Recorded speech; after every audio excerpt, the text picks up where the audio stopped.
Entre nos cultures. J'ai des mauvais souvenirs de mon apprentissage de violon, parce qu'on a commencé bien sûr par le solfège. Aujourd'hui, comment est-ce qu'on aborde un instrument ?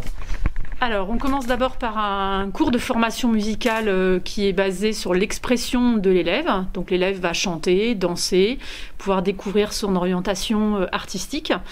Et très vite, lorsqu'il va commencer l'instrument, la formation musicale, donc l'ancien solfège, va être couplée à une pratique collective, à l'orchestre. Donc en fait, la formation musicale va prendre tout son sens dans la pratique instrumentale de l'élève.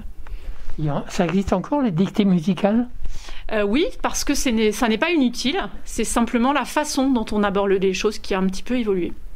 Très bien, vous me rassurez. Alors, vous avez des portes ouvertes, je crois. Oui, les portes ouvertes auront lieu le 22 mai. Donc, par rapport à la situation sanitaire, il faut s'inscrire à l'accueil pour venir découvrir la musique, la danse. Les deux sont possibles sur des créneaux différents. Donc, venez vite vous inscrire pour les portes ouvertes du 22 mai de 9h à 13h. Et on pourra venir avec un micro et une caméra ? Oui, sur rendez-vous, il n'y a pas de souci. Okay, très bien.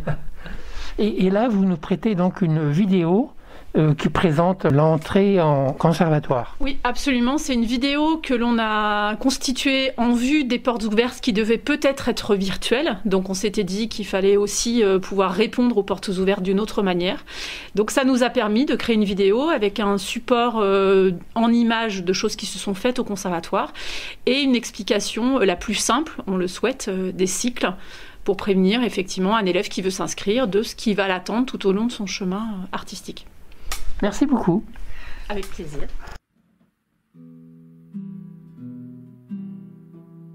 Le Conservatoire à rayonnement départemental de musique et de danse de l'agglomération est un établissement classé par l'État et suit donc le schéma d'orientation pédagogique.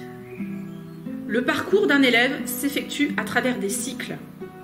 En grande section, l'élève rentre en classe d'éveil. En CP, il entre en découverte et affine ses choix. Ensuite, il va entrer en cycle 1. Le cycle 1 dure de 3 à 5 ans. Les années se nomment 1C1, 1C2, 1C3, 1C4.